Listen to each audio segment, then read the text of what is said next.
All right, taking a look at your local weather here as we roll into the next several days here. I'm going to take it right back to the water vapor image. I want to show you this because this is the big change that we've had with all that dry air we had yesterday. And then the showers popped in, made it worse. Well, we got more moisture now here, so we're seeing limited amounts of moisture expected today. Tomorrow will be a different story when we see most of this moisture get away, and then we'll see drier air come back. And then, of course, we'll go right back into those thunderstorms popping back into the forecast. And they will begin to really ignite like they did yesterday. We'll see more of that rainfall ramping up over the next couple of days, bringing us a couple of inches of rainfall plus. We'll also see as we go into it the light stuff that's coming up out of Winona. That is dissipated now. Going down to the south, we're seeing most of that has passed its way as off to the east as well for Prairie du Chien.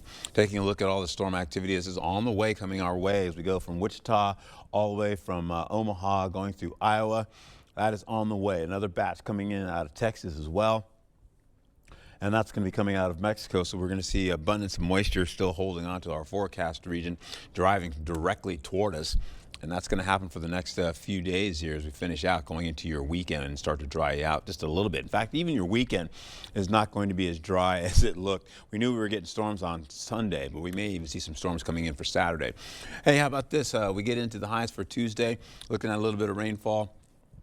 On and off, 79 to about, say, 80 degrees for your forecast. In some cases, we'll see, again, the low risk for severe weather.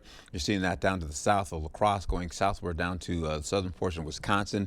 Iowa's in that all day today. We'll also pick up, again, the light rainfall continue to move through the area today. As that happens by about the 11 o'clock hour, we're still having the shower activity going to the noon hour. And then once we get past the noon hour, we'll hold on to eventually more showers and storms coming in. As I told you, this is a shower and storm activity that's coming out of Mason City. Those begin to weaken and fall apart before they cross the river. Also, we would have got some really good rainfall coming into La Crosse around the 5 o'clock hour. However, if they do remain, that means La Crosse is getting some good looking rainfall. We were expecting that to come back into fruition, but we'll keep an eye on it.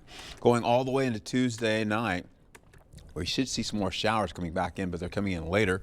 For your early morning, we're not going to have much rainfall for your morning commute, but once you get into the afternoon or go toward the afternoon, you're going to have a wet noon, or I should say lunchtime commute. You'll be picking that up all the way into the end of the work day, and then go right into your evening commute as well, which will also be somewhat wet, most of which will be down to the south along I-90 and then continuing on. As that rainfall comes back, as I mentioned before, a couple of inches or so possible as we go towards La Crosse, and then about 2 to 3 inches for Eau Claire. Winona about 3/4 of an inch down to the south, a lot more, maybe 2 to 3 to 5 inches of rainfall in the forecast. Back to you.